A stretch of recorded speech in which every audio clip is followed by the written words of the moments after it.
Hello दोस्तों, नमस्ते। स्वागत है आपका एक नए चैप्टर में जिसका नाम है रेशियो एंड प्रोपोर्शन। इस चैप्टर में हम समझेंगे कि रेशियो क्या होता है, प्रोपोर्शन क्या होता है, इनसे रिलेटेड कुछ प्रॉब्लम्स सॉल्व करेंगे और इस तरह से हम रेशियो और प्रोपोर्शन के कॉन्सेप्ट को क्लियर करेंगे। तो चलिए शुरू करते हैं इस नए चैप्टर को और इस वीडियो को स्टार्ट करते हैं रेशियो के साथ। Two quantities or numbers may be compared in many ways। इसका मतलब है दो क्वांटिटीज को या दो नंबर्स को बहुत सारे तरीकों से कंपेयर किया जा सकता है। आइए इस चीज को समझते हैं एक एग्जाम्पल के साथ। एक एग्जाम में नैना को मिले 40 आउट ऑफ 50 मार्क्स और उसके फ्रेंड सोनू को मिले 20 आउट ऑफ 50 मार्क्स। अब अगर हमें इन दोनों के मार्क्स को कंपेयर करना है तो यहाँ पर हम दो चीज़ें कर सकते हैं। पहला, the difference between their marks is 40 minus 20 which is equal to 20 marks, यानी कि नैना और सोनू के मार्क्स के बीच में 20 मार्क्स का डिफरेंस है। और यहाँ पर हम कह सकते हैं that Naina got 20 marks more than Sonu. इसका मतलब है नैना को सोनू से 20 मार्क्स ज़्यादा मिले।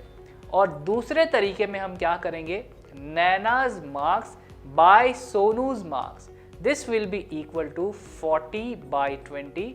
और इसे अगर हम सिंप्लीफाई करते हैं तो हमें मिलेगा 2 बाय 1। इसका मतलब है Naina's marks are 2 times Sonu's marks, यानी कि नैना के जो मार्क्स है वो सोनू के मार्क्स के 2 टाइम्स है, ट्वाइस है, क्योंकि सोनू को मिले हैं 20 मार्क्स और नैना को मिले हैं 40 मार्क्स। इसे कहा जाता है कंपैरिजन बाय डिवीजन। और जब दो क्वांटिटीज या दो नंबर्स को डिवीजन के थ्रू कंपेयर किया जाता है तब एक रेशियो फॉर्म होता है, रेशियो बनता है। और इस रेशियो को हम एक्सप्रेस करते हैं एक सिंबल के साथ जिसका नाम है कोलन, जिसमें हमें सिंपल से 2 डॉट्स देखने को मिलते हैं। और अभी जो एग्जाम्पल हमने डिस्कस किया उसके लिए हम कह सकते हैं that the ratio of Naina's marks to Sonu's marks is 40:20 और 2:1। और इसे हम रीड करते हैं एज 2:1। और यहाँ पे जो 2:1 है वो इस रेशियो को इसके लोएस्ट फॉर्म में, सिंपलेस्ट फॉर्म में एक्सप्रेस कर रहा है। अब आइए देखते हैं एक example. Rohit's age is 3 years and Mohit's age is 6 years and we have to compare their ages. इन दोनों के एजेस को हमें कंपेयर करना है। इसके लिए हम क्या करेंगे, Rohit's age by Mohit's age, this will be equal to 3/6। और अब अगर इसे हम सिंप्लीफाई करते हैं तो हमें मिलेगा 1/2। इसका मतलब the ratio of Rohit's age to Mohit's age is 1:2। किसी भी रेशियो को हम फ्रैक्शन के फॉर्म में एक्सप्रेस कर सकते हैं एज P/Q। और यहाँ पे P जो है वो न्यूमरेटर है, इसे हम एंटीसीडेंट भी कहते हैं, और यहाँ पे Q जो है वो डिनोमिनेटर है जिसे हम कॉन्जिक्वेंट भी कहते हैं। और इसी के साथ मैं आपको बताना चाहता हूँ कुछ important facts. We cannot compare unlike quantities like height and weight as they are not of same kind। हम दो unlike quantities को compare नहीं कर सकते हैं, दो ऐसे quantities को compare नहीं कर सकते हैं जो same kind के नहीं हैं, जैसे कि height और weight। And the quantities to be compared must be in the same unit। और जिन क्वांटिटीज को हमें कंपेयर करना है उनके यूनिट्स भी सेम होने चाहिए। आइए देखते हैं कुछ एग्जांपल्स। फर्स्ट एग्जांपल में we have to compare 12 minutes to 36 minutes. और जैसा कि आप देख रहे हैं यहाँ पे दोनों क्वांटिटीज सेम काइंड के हैं और इनके यूनिट्स भी सेम हैं, तो इन्हें हम आसानी से कंपेयर कर सकते हैं और रेशियो फाइंड कर सकते हैं। इसका सॉल्यूशन होगा 12 मिनट्स बाय 36 मिनट्स। इसे सिंप्लीफाई करने पे हमें मिलेगा 1/3। इसका मतलब है यहाँ पे हमारा रेशियो है 1:3। नेक्स्ट एग्जाम्पल में we have to find the ratio of 12 metres to 2 kilometres. और यहाँ पे भी क्वांटिटीज जो है वो सेम काइंड के तो हैं, लेकिन इनके यूनिट्स सेम नहीं है, और इनको कंपेयर करने के लिए हमें यूनिट्स को सेम करना होगा, तभी जाकर हम रेशियो फाइंड कर पाएंगे। इसका सॉल्यूशन होगा 12 मीटर्स बाय 2 किलोमीटर्स, लेकिन अब तक हमने यूनिट्स को सेम नहीं किया है, और ऐसा करने के लिए हमें किलोमीटर्स को चेंज करना होगा मीटर्स में। So as we know 1 kilometre is equal to 1000 meters, therefore 2 kilometers will be equal to 2 into 1000 meters, this will be equal to 2000 meters। और अब जब दोनों यूनिट्स सेम हो चुके हैं तो हम इन्हें कंपेयर कर सकते हैं और रेशियो फाइंड कर सकते हैं।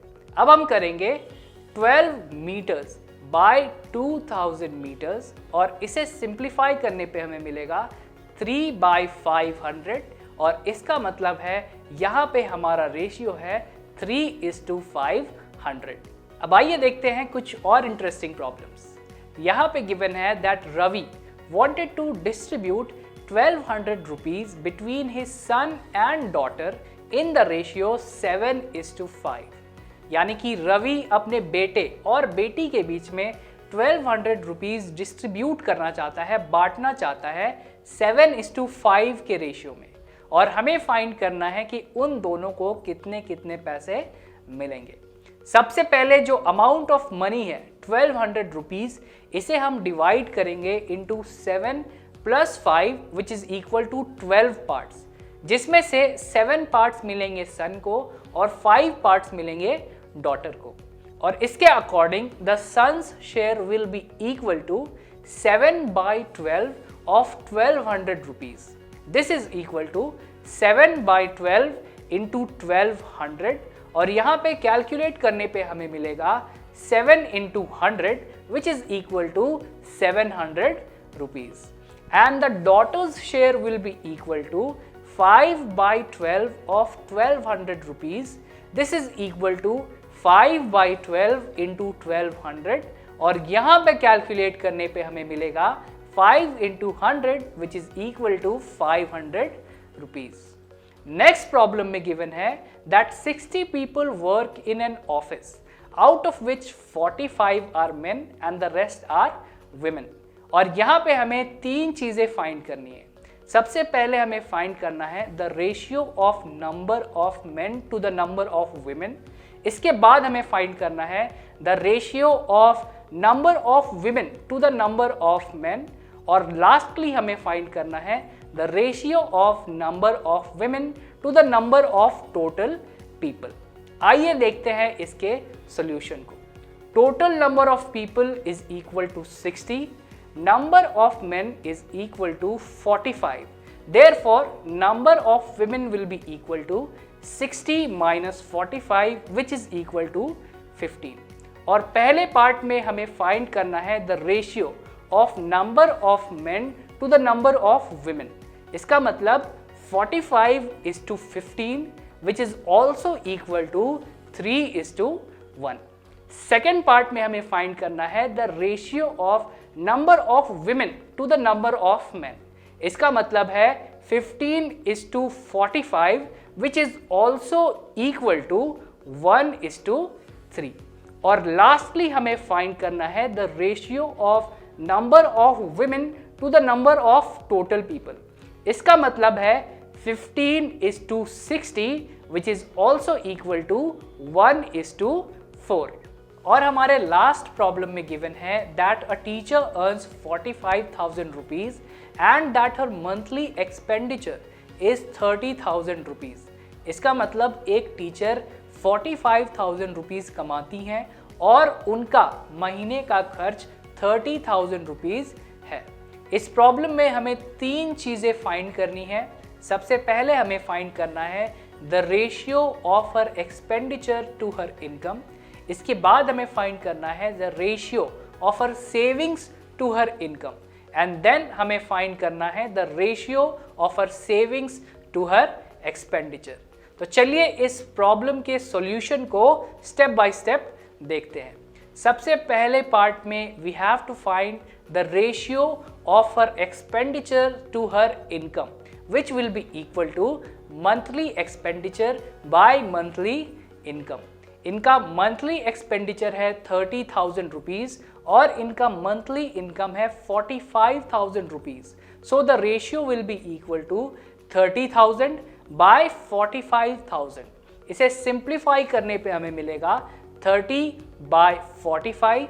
इसे फर्दर सिंप्लीफाई करने पे हमें मिलेगा 10 bye 15 which is also equal to 2 by 3. Hence the ratio of her expenditure to her income is 2:3. Next part में we have to find the ratio of her savings to her income, which will be equal to monthly savings by monthly income.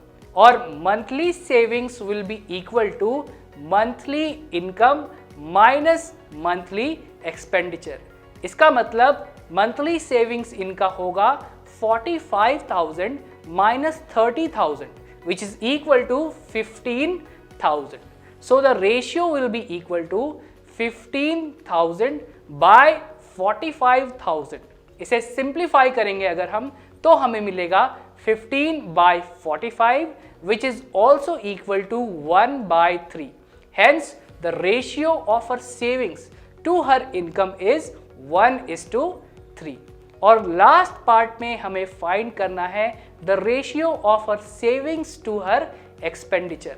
इनका monthly savings और इनका monthly expenditure, इन दोनों का ratio हमें find करना है, which will be equal to monthly savings by monthly expenditure. इनका monthly savings है 15,000 रुपीज और इनका मंथली एक्सपेंडिचर है 30,000 rupees. So the ratio will be equal to 15,000 by 30,000 और इसे सिंप्लीफाई करने पे हमें मिलेगा 15 by 30, which is also equal to 1 by 2. Hence the ratio of her savings to her expenditure is 1:2. तो आज के वीडियो में इतना ही. मिलते हैं एक नए वीडियो में एक नए इंटरेस्टिंग टॉपिक के साथ. वीडियो में बने रहने के लिए थैंक यू सो मच.